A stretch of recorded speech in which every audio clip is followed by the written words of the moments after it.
Everyone has a story.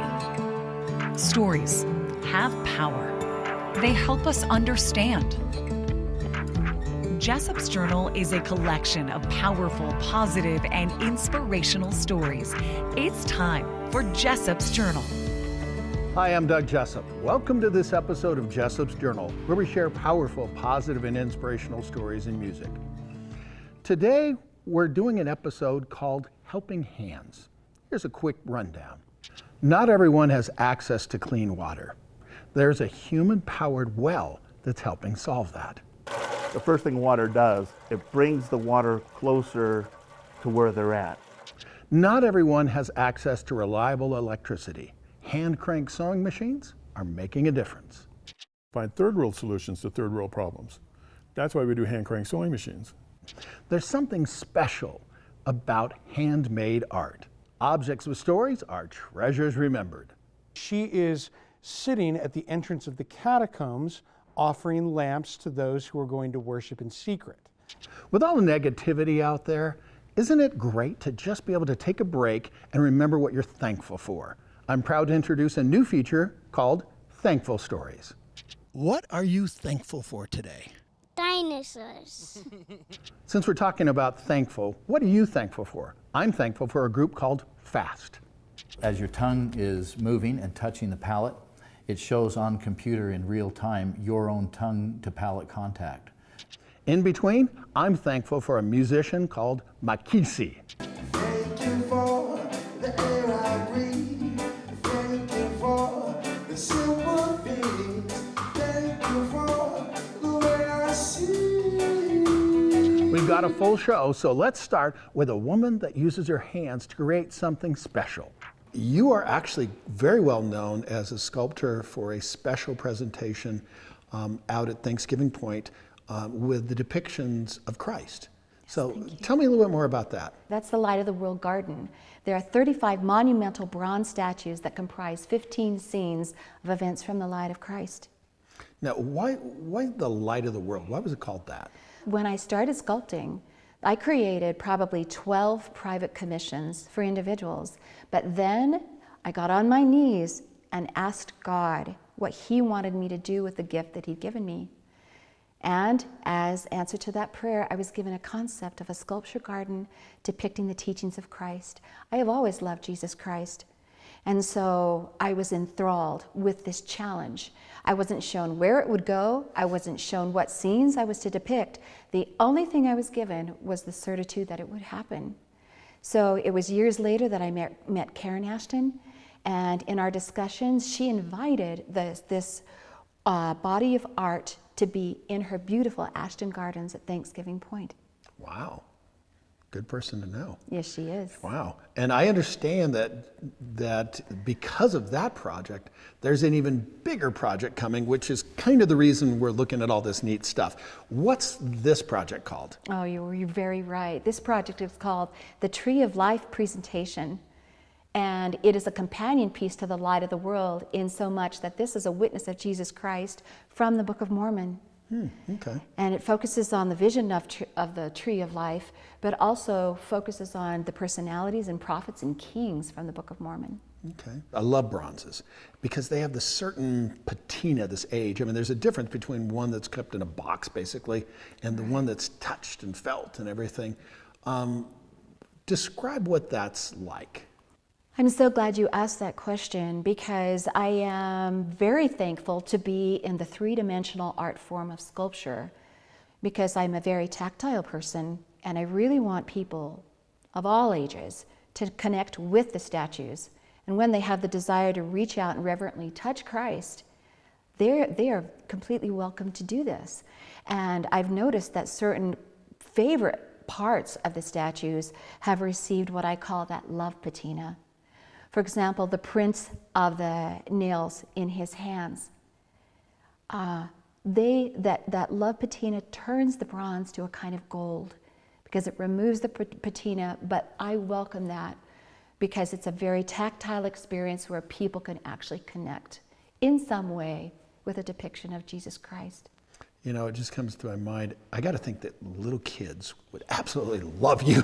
It's like, I get to touch something. I get to touch something. So is there a particular place or thing that you've noticed that children are attracted to it in your current project?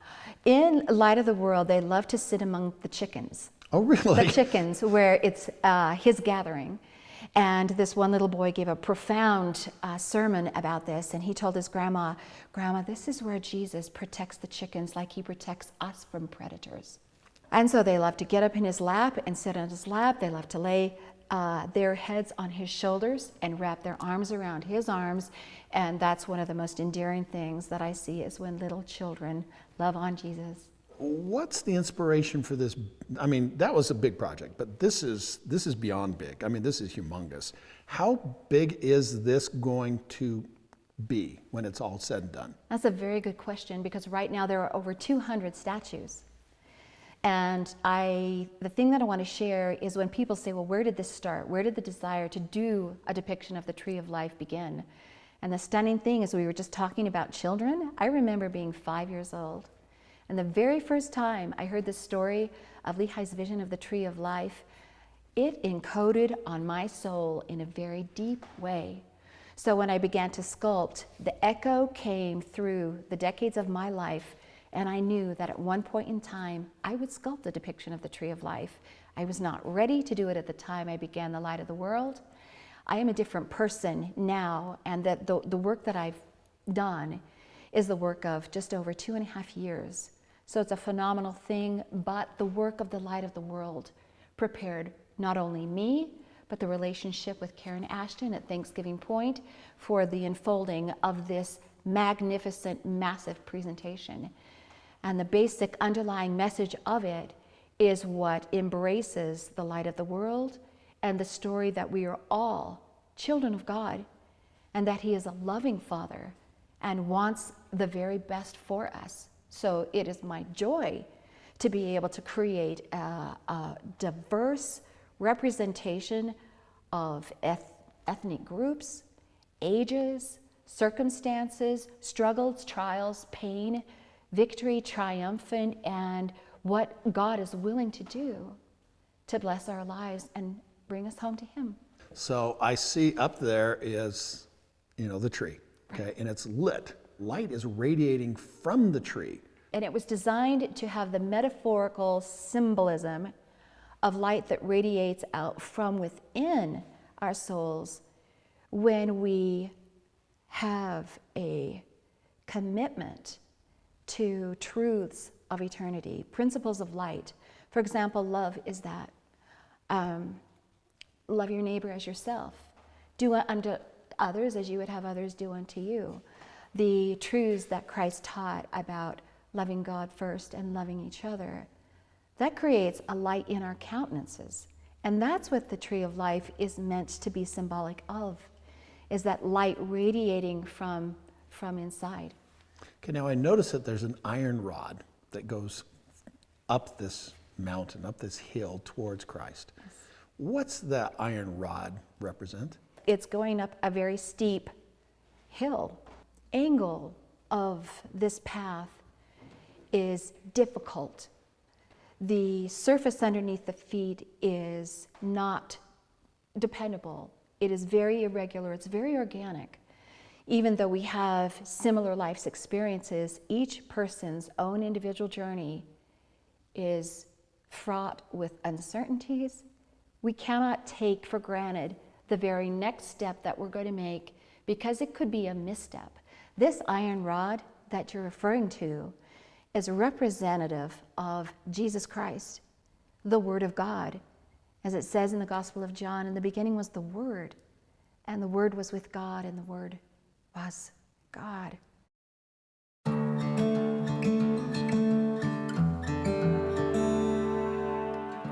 One of my favorite inspirational quotes is from Audrey Hepburn. She said, "To plant a garden is to believe in tomorrow."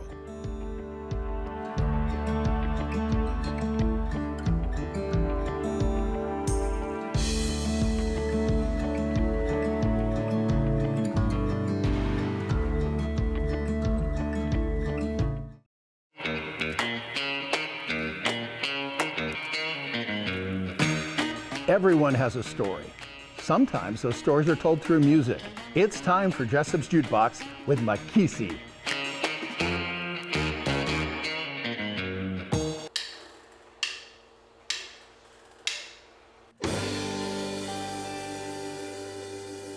Yes, I'm hoping that I'm not too late, but I've seen this road. Please accept my plea. Your Majesty, Your Majesty, what do you have in store for me? One lonely rock on a mountain top. How do I see beyond the peak? How do I get there? Let me know.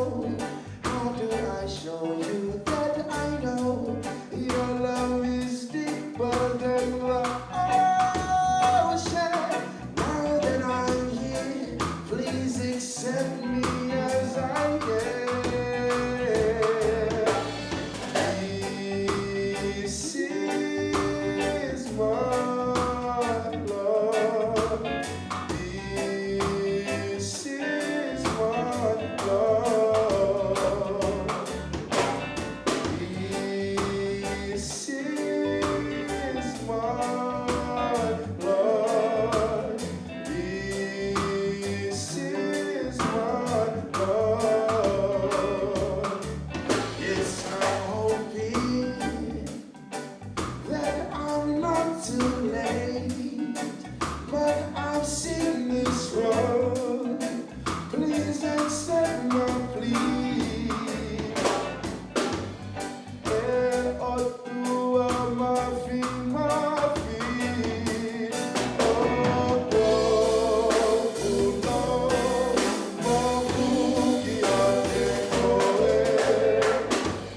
I pray to be upon my knees, asking for the Almighty King. Thank you for the air I breathe. Thank you for the simple things. Thank you for the way I see.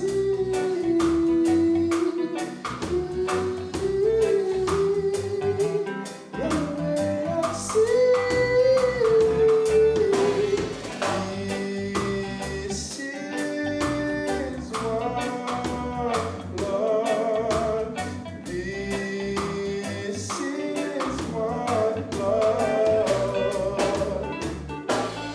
This is my Lord. This is my Lord. Yes, yes.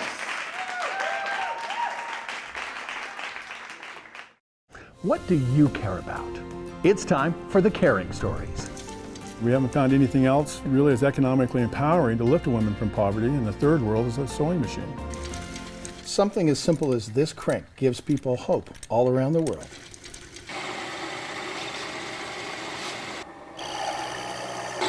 Nonprofit So Much Hope retrofits old sewing machines with hand cranks and then sends them to a woman in need, a group of women, a school, church, or village. We need to go to the third world and find third world solutions to third world problems. That's why we do hand crank sewing machines. A hand crank machine can be placed anywhere in the world. Refugee camps, displaced people in the middle of disasters, they always work. They're not power dependent. So Much Hope has placed machines all over the world, including Nepal, Mexico, Greece, Ghana, and more. We had 2 machines that went to Uganda a few years ago. They're making school uniforms. The woman that came back said we were saving hundreds of girls with 2 sewing machines because without a uniform, they can't go to school. Without an education, they have no future. So 2 sewing machines provided that for hundreds of girls. That's why we're obsessed about sewing machines. When we find the impact we have, it makes you feel pretty good. We are most grateful to So Much Hope, the organization who donate this to us. We're going to use to start her own business. A sewing machine can have more impact than you think. Food on her table, medicine for the kids, tuition, school uniform, hygiene kit for her daughter to stay in school. Everything will come out of that sewing machine. How can you help? Donate. I always say every sewing machine needs loving. If you're not loving your sewing machine, I've got women that will. Last Thanksgiving, my 6-year-old grandson Emmett said, "Grandpa, can we go around the table and say what we're thankful for?" Well, he melted my heart and says, "Heck yeah, go for it." It made me wonder, why are we only thinking about what we're thankful for one time a year? I went to Thanksgiving Point, get the dad joke, and talked with Makisi Christensen. He's their CEO. I'm thankful for 650 awesome team members, employees here at Thanksgiving Point who make this place wonderful, and 700 volunteers from our community who work here throughout the year, giving of their time and efforts to make Thanksgiving Point what it is today. Here's our new feature, Thankful Stories. I'm mostly grateful for all my friends and family. Just like always having them around is super fun. Like my grandma here. What are you thankful for today? Dinosaurs. I am grateful for the media reporting on such positive things, and thank you Channel 4 for doing that. Be able to spend time with my family. We all have dreams. Jean Renard had a special dream that's making a difference. With me today, Jean Renard. Okay, now Jean. See, I feel like saying Jean Renard. Okay, now we were talking a little bit off camera. Yeah. So how do you spell your last name? A lot of vowels. Renouard. But I understand it wasn't always quite like that. No, it's the pronunciation is Renoir. Renoir. Okay, now I've heard of a famous Renoir guy. There's a famous one, yeah. So Renoir, the painter, prior to him being married, spelled his name Renouard.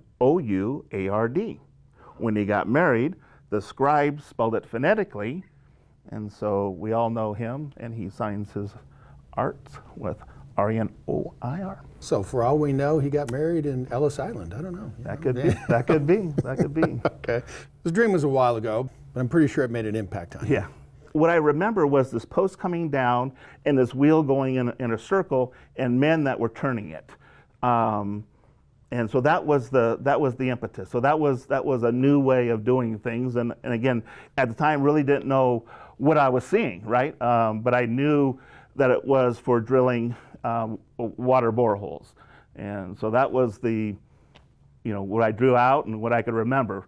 What I didn't have a clear memory of was the frame and how it built. And I'll jump to the end of the story, and we're working with these students, and we're building this thing. And I gave a little halftime speech to our 7 engineers and told them to use inspiration and let's bring this thing across the finish line. And it was the first time that for the whole semester I didn't talk to them for the rest of the week. I said, whatever's going to be is going to be, right? We'll just figure it out. The last day that we had to have final drawings, I got a call from the students. They said, "Hey, we sent you a CAD drawing. Why don't you open and take a look at it?" So I went to the computer, I opened it up, and there it was. And I recognized it from the original dream, and that was it. And that was probably the first time I realized, yeah, my life's going to change a little bit. And so that was 12 years ago, and from those very, very humble beginnings, we're now in 37 countries. We have over 125 drill teams out in those countries. We've drilled over 10,000 wells, which is probably giving well over 10 million people clean water for the first time. And right now we're finishing about 4.5 wells a day, every day throughout the world. So that's where we are 12 years later. That's the long and the short of it. Africa's got water. Yeah, There's plenty of water. There's lots of more there than here. Problem is that the groundwater is not exactly the cleanest in the world, but they do have it underneath. Right. Okay. What does it mean for them, for a village out in the middle of nowhere, to be able to get clean water? So, as you can imagine, life changes in a myriad of ways. But the first and most important is it changes for the girls and the women of the village. In most countries, not all, but in most of the African countries, and quite frankly, most of the developing countries, the people that go fetch water are typically the young girls and the women. The walk that most of these girls are taking every single day is over 3 miles. And there's girls that, as you can imagine, they're 9, 10, 11, 12 years old, and they're carrying a 5-gallon bucket of dirty water on their head. That water weighs 42 pounds. Most of these girls are 80, 90, maybe 100 pounds at that age. And they're almost carrying close to double their weight on their head.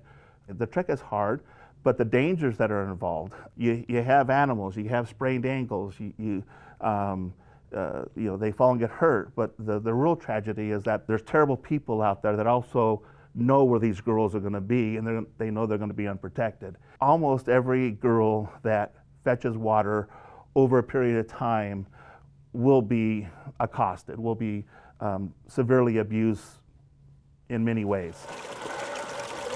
The first thing water does, it brings the water closer to where they're at.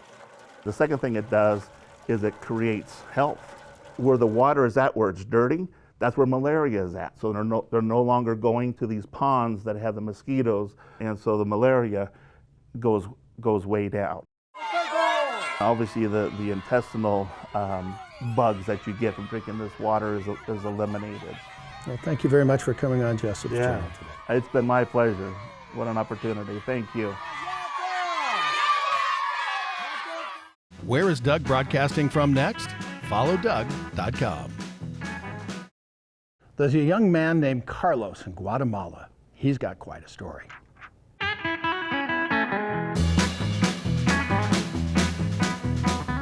Your speech and the ability to communicate affects every part of your life. As your tongue is moving and touching the palate, it shows on computer in real time your own tongue to palate contact. That's what affects the sound pronunciation as they articulate different sounds. Larson's Foundation for Articulation and Speech Therapy, or FAST, is also an acronym for Finding Answers and Solutions Together. That's exactly what they're doing for kids in Guatemala with their smart palate technology.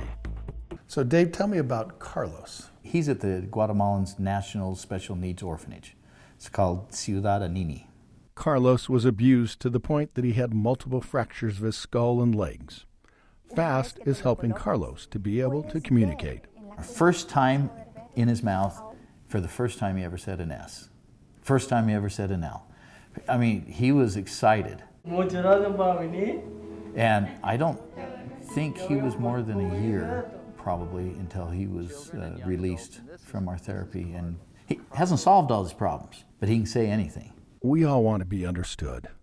We all want to be heard, including Carlos. But the fact that it changed his life to where he can tell them when he hurts, he can tell them how he feels. He can tell me thank you and how he felt. That affected me a lot. Why do you do what you do? To see those families and how it's affected them, and to have those parents tell us their experience was amazing. To hear the kids speak was exciting. Gracias, Carlos. Y te queremos mucho. Want Doug to broadcast from your event, destination, or business? FollowDoug.com. Objects with stories are treasures remembered.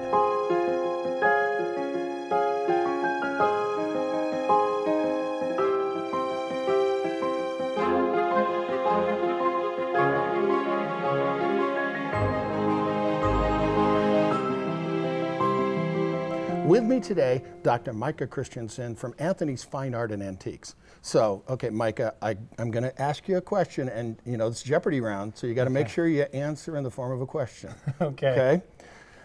This painting was featured in the 1873 World's Fair. What is Leaked or Light by Gabriel von Max? Ding, ding, ding, ding, ding, ding. So this is the painting we're talking about.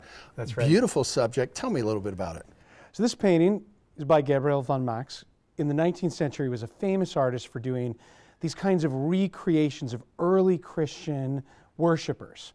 And that's what the scene is. This is a blind slave girl who who was an early convert to Christianity when Christians were heavily prosecuted under Roman law. And she is sitting at the entrance of the catacombs offering lamps to those who are going to worship in secret.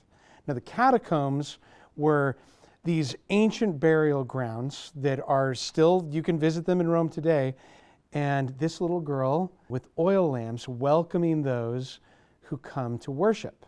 She knows the passages, not everyone knows the way, and she's going to tell the next comer who's walking from the darkness into the light of the oil lamp to be told how to get to the meeting. So I noticed that her eyes are closed. She's a blind girl. This is based on an actual martyr. And one of the versions is that she was a blind slave girl who knew by memory the passages where Christians worshiped.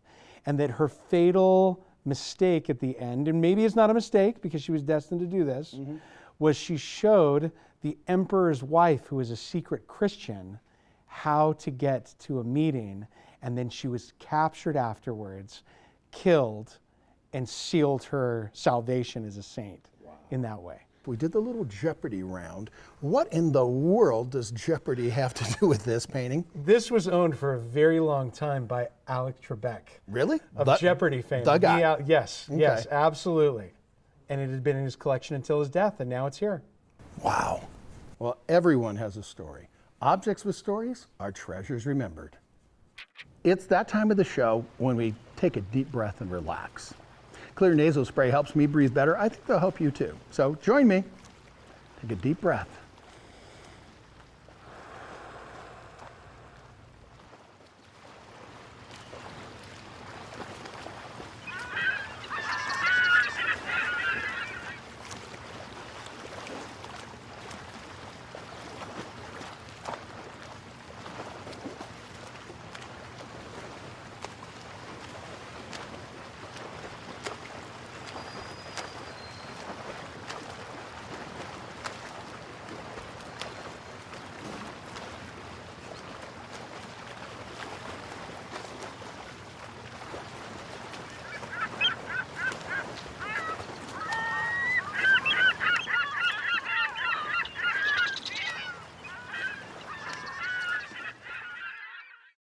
It's my honor to be able to provide 30 minutes of powerful, positive, and inspirational stories every week right here on TV as well as online at jessopsjournal.com.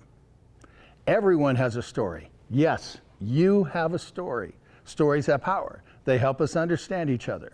With another entry into Jessop's Journal, I'm Doug Jessop.